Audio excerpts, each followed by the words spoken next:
देखो, एक डिस्ट्रिक्ट में, जैसे डिस्ट्रिक्ट है भोपाल, उसमें दो एरियाज होते हैं, one is urban area, other one rural area. Rural मतलब गांव हो गए, ठीक है। अच्छा, how we are demarcating the urban and the rural area, उसके लिए एक बड़ा सिंपल फॉर्मूला है जो सेंसस ऑफ इंडिया ने दिया था। हालांकि अलग अलग स्टेट अलग अलग फॉर्मूला को यूज करते हैं, पर सिंपली मैं बता दूं कि those areas which are having the population base of 5000 और more than 5000, those areas which are having the population density, density मतलब number of people per square kilometer, density of 400 or more than 400, and those areas where, be very sure, where more than 75% of the population are engaged in non-agricultural activities, those area would be called as what? Urban areas.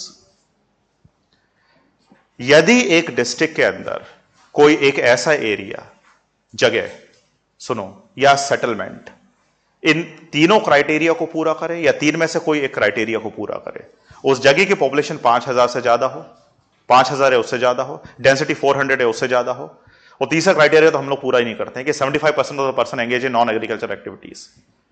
खैर, so that particular area would be designated as which area? Urban area, otherwise rural area. समझ रहे हो? तो एक जो जिला है, जैसा भोपाल की हम लोग बात करें, तो भोपाल तो एक शहर हो गया, पर भोपाल के शहर के आसपास बहुत सारे गांव हैं, तो उस डिस्ट्रिक्ट में शहर भी आ रहे हैं, गांव भी आ रहे हैं कि नहीं आ रहे हैं? तो मेरे कहने का मतलब है कि मान लो कि भोपाल के अंदर we are finding number of urban area, जैसे एक अर्बन एरिया बैरागढ़ है कि नहीं, तो if we under Bhopal we are finding number of urban area, so urban areas में हम लोग म्युनिसिपैलिटीज बनाएंगे, and for rural areas we are going to create what? Panchayats. So the formation of panchayat and of course the which one? Municipality would take place again at which level? District level. ठीक है, अब ये depend करता है कि मान लो कि अगर एक कोई अर्बन एरिया है, डिस्ट्रिक्ट है, डिस्ट्रिक्ट की बात करता हूं मैं, डिस्ट्रिक्ट में 5 अर्बन एरिया है तो 5 म्युनिसिपैलिटी बन जाएंगी, और बहुत सारे गांव हैं तो डिपेंड करेगा नंबर ऑफ पंचायत बन जाएंगे। So in this way simply we are creating panchayat and municipality, and how we are creating? By the taking the regard of the simple formula. ठीक है। अच्छा, ये पंचायत और म्युनिसिपैलिटी जो गांव के लेवल पर बनी और शहरों के लेवल पर बनी, ठीक है, इनके भी अपनी कॉन्स्टिट्यूएंसीज होती हैं, जिस पर मैं आगे बात करूंगा। इन कॉन्स्टिट्यूएंसी को हम लोग वार्ड्स बोलते हैं, सुना ना ये शब्द? वार्ड से भी कुछ लोग इलेक्शन लड़ते हैं, जिनको हम लोग पार्षद बोलते हैं म्युनिसिपैलिटी में, काउंसलर्स बोलते हैं, या पंचायत के मेंबर्स बोलते हैं, पंच सरपंच बोलते हैं, उस पर हम आगे बात करेंगे। तो हमारा सिस्टम समझिए आप लोग, हमारा सिस्टम यह है कि हमने सबसे इंपॉर्टेंट क्राइटेरिया बना है डिस्ट्रिक्ट को। एक डिस्ट्रिक्ट के अंदर we are finding so many constituencies of panchayat also, we are finding so many constituencies of municipality also, we are finding so many constituencies of which one? Vidhan Sabha also, and by combining some district, kabhi kabhi ek district, kabhi kabhi more than one district, we are creating the constituency of which one? Lok Sabha also. अच्छा, जनता तो वही है, सुनो, कि जब पंचायत का election होगा, अगर आप गांव में रहते हो तो पंचायत के मेंबर के लिए वोट करोगे, अगर म्युनिसिपैलिटी का इलेक्शन होगा, अगर आप शहर में रहते हो तो म्युनिसिपैलिटी के लिए पार्षद के लिए वोट करोगे, या महापौर के लिए, मेयर के लिए वोट करोगे। अगर विधानसभा का इलेक्शन होगा, ठीक है, तो आप विधानसभा के मेंबर एमएलए के लिए वोट करोगे। अगर लोकसभा के इलेक्शन होगा 24 में होने वाला है, तो आप किसके लिए? एमपी के लिए वोट करोगे। अच्छा, आदमी तो आप वही हो ना, पर अलग अलग बॉडी का इलेक्शन अलग अलग किस पर होता है? समय पर होता है, and then we are giving our vote to every such respective body. मेरे ख्याल से सिस्टम समझे आप लोग? समझ रहे हो बात को? ठीक, कोई समस्या? आगे बढ़े। तो ये हमारा सिस्टम है, जिसे बोलते हैं एडमिनिस्ट्रेटिव इलेक्टोरल सिस्टम। ठीक, पहले तो सिस्टम समझे हम लोग, आगे बढ़े यहां से, तब तो प्रेसिडेंट पर आएंगे। ठीक है, दूसरी बात। अच्छा, अब देखो जरा, थोड़ा सा ध्यान दें कि when I take the regard of Lok Sabha at the union level we are finding 2 house, one is Lok Sabha, लोक मतलब जनता, the house of people, and other one is which one? Rajya Sabha, राज्य मतलब state, council of state, two all together they are called as parliament. ठीक है।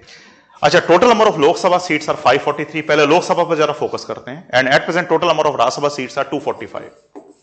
ठीक है, लोकसभा पर फोकस करो कि लोकसभा का इलेक्शन होने वाला है 2024 में। उससे पहले इलेक्शन हुआ था 2019 में, जिसमें BJP able to prove the majority and mister Modi become the prime minister of the country. ठीक है, मान लो 2024 में इलेक्शन हुआ, तो जो इलेक्शन हो रहा है वो कितनी कॉन्स्टिट्यूएंसीज के लिए हो रहा है? 543 के लिए। So if any political party, it could be any political party, BJP, Congress, whatever the case may be, if they able to secure absolute majority. Now absolute majority, ध्यान देना इस शब्द को, absolute majority means majority of more than 50% of the people, या voters, या seat। मतलब अगर किसी पॉलिटिकल पार्टी के पास 272 सीट आती है। 543 का 50+1, 50%+1 यही हुआ ना 272। आगे ना बोलते जाओ मेरे साथ, ठीक है। So any political party able to secure how many seats? 272 seats. Then that political party comes in majority and that political party would form the government. अब उसकी सरकार बनेगी। क्लियर हो गया? अभी जैसे विधानसभा का इलेक्शन हुआ in the state of Madhya Pradesh, विधानसभा में कितनी सीट्स के लिए इलेक्शन हुआ मध्य प्रदेश में? 230। So any political party which able to secure 116 seats, more than 50%, that political party would form government. हालांकि बीजेपी को मिल गई 163 सीट्स, ये बात अलग है, तो मेजोरिटी से बहुत ज्यादा है उनका, तो उनकी गवर्नमेंट बनेगी। क्लियर हुआ? इसे बोलते हैं absolute majority, majority of more than 50% of the seats. Clear हुआ? पहली बात। दूसरी बात यह है कि मान लो, इसको आप समझना इस बात को, कि 2024 में, ये भविष्य की बात है, 3-4 महीने के बाद इलेक्शन होते हैं मई में, ठीक, अप्रैल मई में इलेक्शन है पेंडिंग, और मान लो there are number of political party, मैं बीजेपी कांग्रेस नहीं लिखता हूं, मैं ABCD लिख देता हूं, ABCD, ठीक है, इतनी political party are contesting the election, BJP, Congress, Trinamool Congress, Samajwadi party, BSP, AIADMK, DMK, जितनी भी आपको समझ में आ रही है सब लिखो, JDU, JDS, बहुत सारी पॉलिटिकल पार्टी। मान लो in the 2024 election of Lok Sabha, if A out of 543 able to secure 200 seats, वो 200 सीट पर जीत के आई, B able to secure 180 seats, मान लीजिए हाइपोथेटिकल है, C able to secure 100 seats, D able to secure 50 seats, और जो बाकी बची और पॉलिटिकल पार्टी को मिल गई, ठीक है।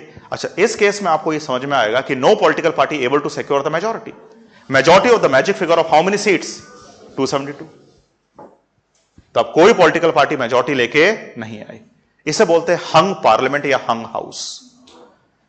I mean, no political party able to secure the majority, and then the house become which house? Hung parliament or hung house.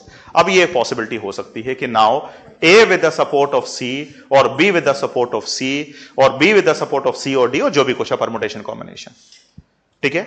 If A with the support of C or whatever the case may be able to prove the majority, majority means how many seats? 272. Then they can form the government, and that type of government would be called as what? Coalition government. उसे हम लोग बोलेंगे कौन सी सरकार? गठबंधन की सरकार है, कोलिशन गवर्नमेंट। कोलिशन में दो टर्म यूज करता हूं जो आपको दिमाग में बैठाना है सिस्टम समझने के लिए। एक होता है support from inside and support from outside. जैसे एक बात तो हमें पता है कि मान लो if C is supporting A, एक C political party which able to support A, so now they are having total number of seats how many? 300, which is more than 272, so they will form the government, उनकी government बन जाएगी, ठीक है। लेकिन सी अगर outside support कर रही है, आउटसाइड सपोर्ट का मतलब यह होता है कि जब गवर्नमेंट बनेगी तो सी का कोई भी मेंबर, ठीक है, कोई भी मिनिस्ट्री को होल्ड नहीं करेगा, कोई भी पोर्टफोलियो नहीं लेगा, हम आपका केवल समर्थन कर रहे हैं, हमें कोई मंत्रालय नहीं चाहिए। It's called support from outside. And there is one more support called support from inside. Support from inside का मतलब यह होता है कि when the C is supporting which one? A, तो जो मिनिस्टर मंत्री बनेंगे, home minister, HRD minister, external affairs minister, हम इस पर आगे बात करेंगे, उसमें सी के भी मेंबर होना चाहिए। Why? Because C is supporting now A to form the government. So now the C, the members of the C, the political party C, are going to secure the office of ministers. It's called a support from inside. इसको बोलते हैं बाहर से समर्थन देना और अंदर से समर्थन देना। बाहर से समर्थन मतलब कि हम केवल आपका सपोर्ट कर रहे हैं मेजॉरिटी प्रूव करने में, हमें कोई मंत्री का पद नहीं चाहिए, हमें मिनिस्टर नहीं बनना है। और इनसाइड मतलब हमें मंत्री का पद चाहिए, तभी तो सपोर्ट कर रहे हैं। Clear? So there are two type of government which could be formed in our country. One is called as majoritarian government, when any one political party able to secure complete majority, जो कि BJP आजकल कर रही है. And the other type of government is called as which government? Coalition government. And the formation of coalition government would take place by the support of number of political party to secure the magic figure of 270. अच्छा, N के N प्रकरण आपको कितनी seat लेके आनी है? 272. और अगर कोई पॉलिटिकल पार्टी इंडिविजुअली या सहयोग से 272 सीट ले आई तो उसकी गवर्नमेंट बन गई, ठीक। जैसे ही गवर्नमेंट बनी तो अब वो पॉलिटिकल पार्टी, मान लो अभी लग तो यार आया कि भाई बीजेपी फिर जीत के आएगी 2024 में, ठीक है, तो जैसे ही गवर्नमेंट बनी तो अब बीजेपी, मतलब अगर मान लो बीजेपी जीत जाती है 2024 में, तो वो क्या करेगी? अपने कुछ मेंबर्स को, ठीक है, क्या बनाती है? मिनिस्टर्स बनाती है, ठीक है। And there are three type of ministers which are working in every ministry. One of the minister is called as what? The cabinet minister. The other minister is called as Minister of State, and the third minister is called as which one? Deputy Minister. थोड़ा ध्यान देंगे आप लोग, सब लोग। हर एक ministry में, जैसे हमारे देश में इस समय 20-22 मिनिस्ट्री है, जैसे ministry of home, ministry of HRD, ministry of external affairs, ministry of Panchayati Raj, ministry of women and child development, बहुत सारी मिनिस्ट्री है, ministry of science and technology. ठीक है, तो हर एक मिनिस्ट्री में 3 तरह के मिनिस्टर होते हैं। सबसे ऊपर वाले रैंक का मिनिस्टर होता है कैबिनेट। जैसे होम की बात करें तो कौन है? अमित शाह है।